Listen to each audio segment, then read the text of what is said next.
para quem não me conhece muito bem, né? Eu vou falar um pouquinho sobre a minha formação. Eu sou bacharel em enfermagem, tá? Mas apaixonada pela educação, fiz a licenciatura plena em pedagogia, tá?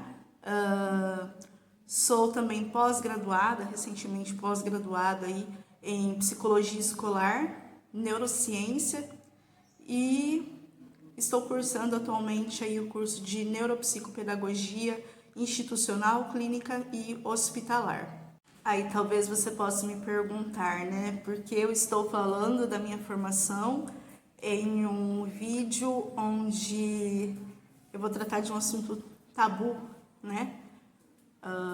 Na realidade, eu estou falando sobre minha formação porque muitas das escolhas que eu fiz durante a minha vida foram baseadas em sanar algumas coisas que eu trazia dentro de mim, e as minhas formações também foram um meio de tentar me conhecer, tentar mudar algumas coisas e melhorar algumas outras coisas, né? O assunto que eu quero falar hoje, certamente, ele é carregado de tabus, né? E para mim, mais do que carregado de tabu, hoje não mais carregado de tabu, né? Porque estou expondo em redes sociais, ele é carregado de sofrimento, tá? E também de aprendizagens. Talvez seja um dos assuntos mais difíceis para eu lidar. E aí você pode me perguntar, né? Mas por que você está trazendo esse assunto se ele é tão difícil assim de você conversar, de você falar, né? Bom, eu só resolvi falar sobre isso porque, como educadora, né, eu percebo o papel social que tem todo o papo que eu levo com os pais dos meus alunos, né, com os responsáveis pelos meus alunos. E então eu penso que essa conversa, ela tenha esse papel social. Eu fui vítima de abuso sexual, né, aos 7 anos de idade, e isso marcou muito a minha vida. Muitos podem dizer, mas há tanto tempo, né? Pois é. Quando você quebra um braço, quando você quebra uma perna, você vai ao hospital, você imobiliza, né? E faz raio-x, faz o tratamento todo, e aquilo é curado, né? É uma ferida que você enxerga, uma coisa que você vê, você trata, então aquilo, quando é curado, né? Mas as feridas internas, as feridas psicológicas, elas não são vistas pelas pessoas. Então, elas não são tratadas, né? Elas não são resolvidas, não são curadas, ainda mais quando se trata de uma criança. Então, a criança, ela está em formação. E quando uma criança sofre alguma coisa que abala o seu psicológico, isso é carregado praticamente pela vida toda, né? Então,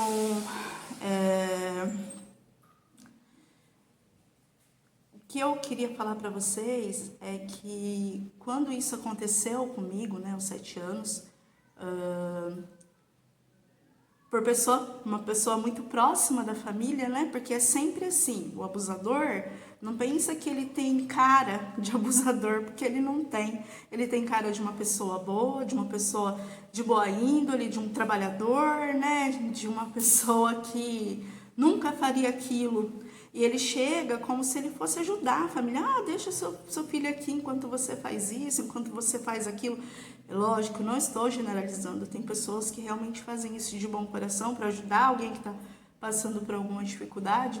Mas nós temos, enquanto responsáveis pelas crianças, nós temos uma responsabilidade muito grande, porque o abusador, ele não tem cara de abusador. Ele tem cara de uma pessoa boa. Tá? E o abusador, na maioria das vezes, ele não está sozinho. E esse foi o meu caso. E ele geralmente não abusa apenas de uma criança, tá? Ele abusa de muitas crianças. Então, esse abusador, ele estava ali no meio familiar, né? Era um tio muito bem... Era não, é, né? Porque continua vivo. Muito bem estruturado, com bom emprego, 2 filhas, casa própria, né? Ali, nossa, parecia uma pessoa muito boa.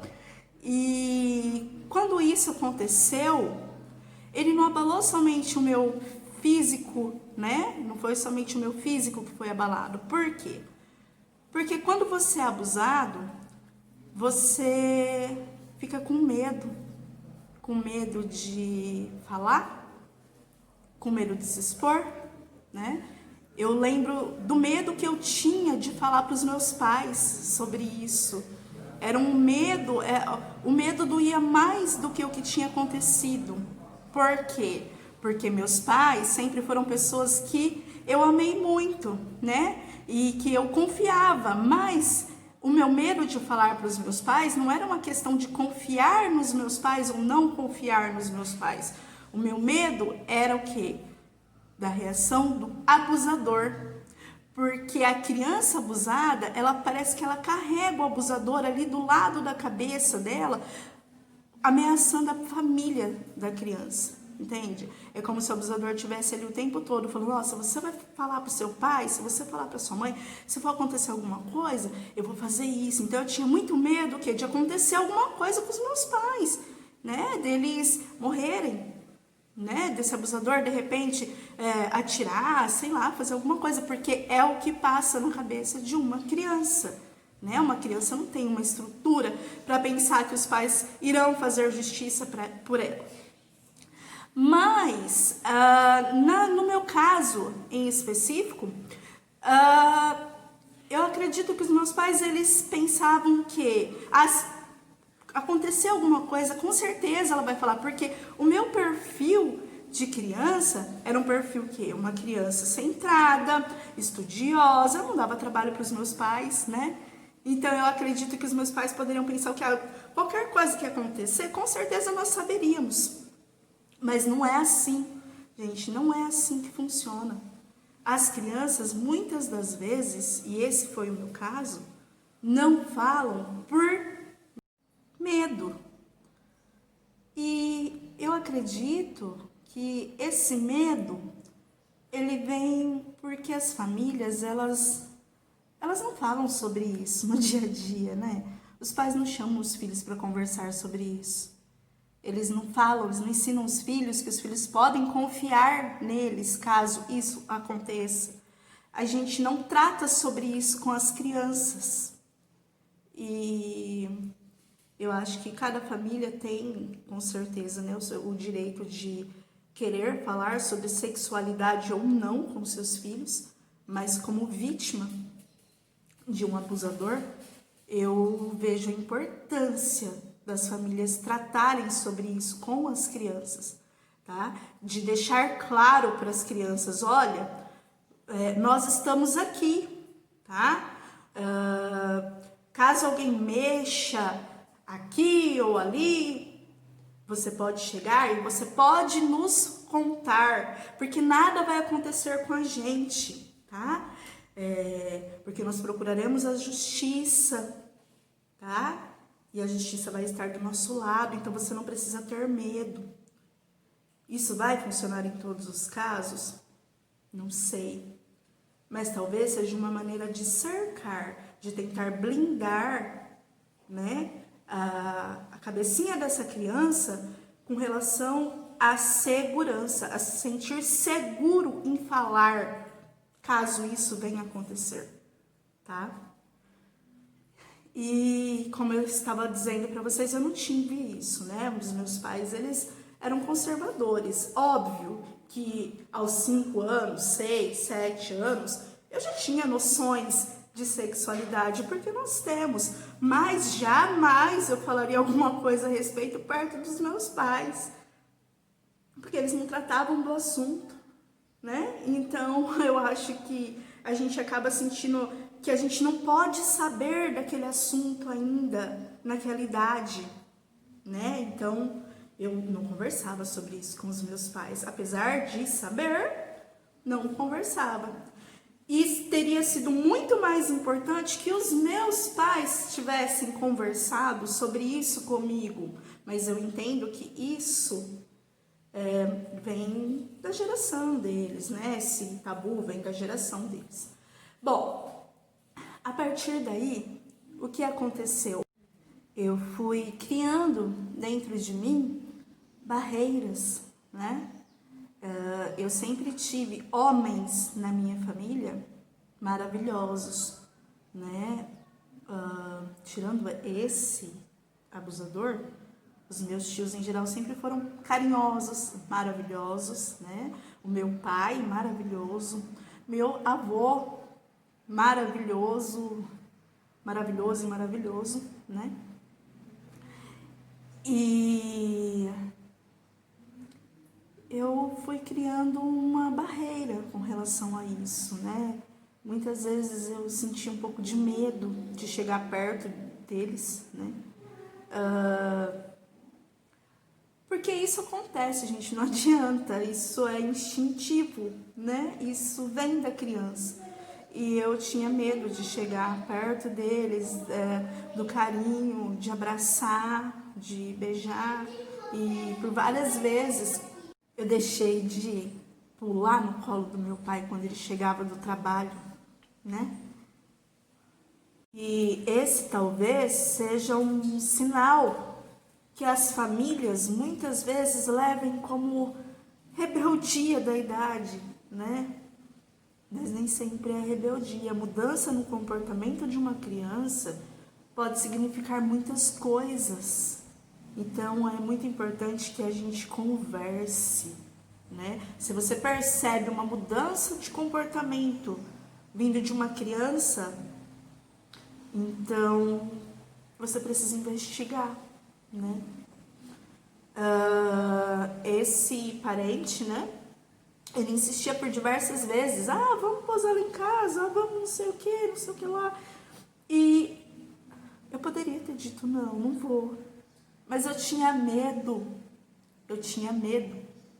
Como eu falei pra vocês, eu tinha medo de acontecer alguma coisa aos meus pais. E por algumas vezes eu acabei indo. E esse acho que foi assim, um dos momentos muito marcantes, né? Quando em um dos dias esse abusador saiu do quarto da minha tia. E ao invés de dormir com a minha tia, ele foi dormir no quarto com as filhas e comigo, né? E no dia seguinte, muito ironicamente, né? Essa tia perguntou, seu tio foi dormir lá com vocês? Né? Então é por isso que eu digo que o abusador não tá sozinho, tá? Muitas vezes a família sabe que esse abusador existe e ele continua ali, sem ninguém fazer nada, tá? Porque é impossível ela não saber. Impossível. Ironicamente, né? A pergunta, como eu disse, foi ironicamente, mas a gente avalia não só no momento e avalia ao longo dos anos, e hoje eu vejo que a pergunta não foi tão irônica, e que essa minha tia, na verdade, né, ela foi conivente, né? Talvez por medo, né, de expor o casamento, de expor as filhas e... Enfim, ela não trabalhava, então quem sustentava a casa era ele. Então, talvez por esses motivos, né, ela não tenha levado as coisas adiante. Porém, como eu disse a vocês também, o abusador na maioria das vezes não abusa de uma criança só. E ao longo dos anos, né, ele abusou da maioria das crianças da família, que provavelmente por terem o mesmo sentimento que eu tive, não falaram quando aconteceu, né? Elas não se abriram com as famílias e se abriram um tempo depois. mas nem assim as pessoas quiseram expor, né? E aí as feridas psicológicas, elas acabaram aumentando, né? Como eu disse a vocês, eu já não pulava mais no colo do meu pai quando ele chegava do trabalho, né? E o que aconteceu com relação a isso foi o que? Um distanciamento, um afastamento, tá? É como se o laço que eu tinha com os meus pais tivesse se afrouxado, né? E eu não tivesse mais aquele laço, tá? Então eu não conseguia mais restabelecer aquele vínculo, porque dentro de mim, aquela dor que eu sentia, eu acreditava que de alguma maneira eles tinham que entender, sem saber o que estava acontecendo. E eles não têm bola de cristal, né? Então, o que eu estou falando nesse vídeo, né, expondo o que aconteceu comigo, é na verdade um alerta, tá? Tome como um alerta. As crianças, elas precisam saber sobre sexualidade, elas precisam. Você ensinar o seu filho sobre sexualidade não é você ensinar seu filho a fazer sexo, tá? Tem diferença entre uma coisa e outra, tá? Educação sexual é uma coisa diferente. Então, você tem que conversar sobre isso com o seu filho e você não pode acreditar que ele falaria para você caso acontecesse, porque pode acontecer dele não falar, tá? E essa dor do não falar, do não poder contar com o adulto, porque você quer proteger esse adulto, é muito pior do que o próprio acontecimento. Essa dor você carrega para a vida inteira, a dor de não ter podido contar com quem está ali responsável em te proteger, tá? E não confie, meu filho falaria. Gente, não confia nisso. Percebeu alguma coisa? Seja direto, converse com o seu filho diretamente, tá? Inspire confiança de que com você não vai acontecer nada, tá? Inspire essa confiança aos seus filhos. E outra coisa que eu vou falar como professora, como educadora, como quem lida com crianças aí há mais de 10 anos, tá? Os seus filhos precisam saber o nome certo das partes íntimas. Gente, eu não precisaria estar falando isso, mas eu estou falando porque a gente tem a mania de dar nome fantasioso para as partes íntimas das crianças. E talvez o seu filho, a sua filha, tá? Ele pode sentir medo de falar para você o que está acontecendo. Mas o professor, gente, ele é um amigo, tá? O professor, ele convive com seu filho todos os dias, ele ensina as coisas para o seu filho todos os dias. E talvez esse professor seja a saída para o seu filho. Só que se o seu filho chegar na escola e tentar falar o que está acontecendo usando nomes fantasiosos, talvez o professor não vai entender o que está acontecendo. Tá? Eu conheço um caso em que a criança chegava na escola e todos os dias ela falava para a professora que alguém estava mexendo e usava um nome fantasioso, tá? Só que o nome fantasioso era um objeto comum, um objeto que todos mexem todos os dias. Então, como que essa professora ia entender o que essa criança de 4 anos estava falando?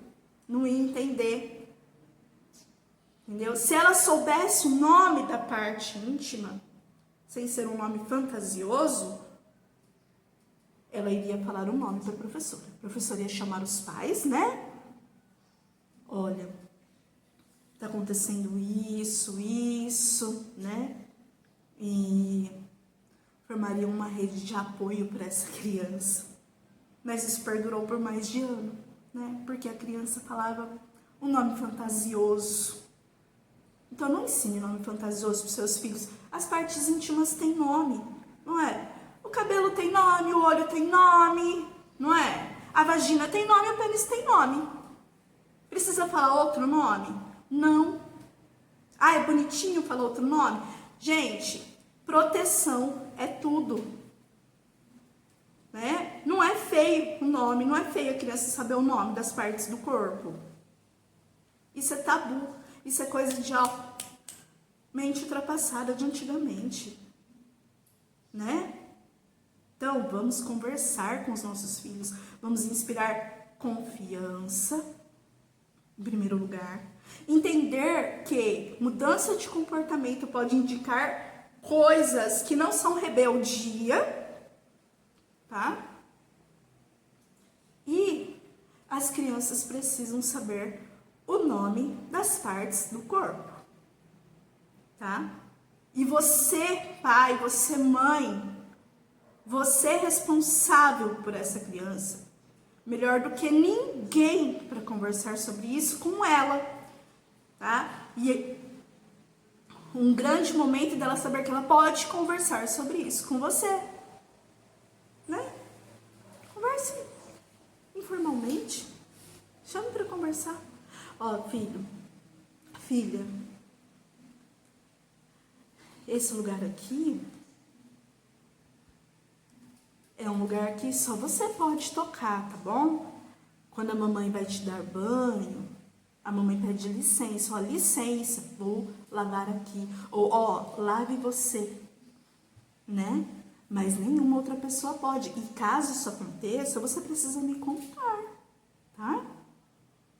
Inspire confiança, converse sobre isso, tá? Um grande beijo e até mais.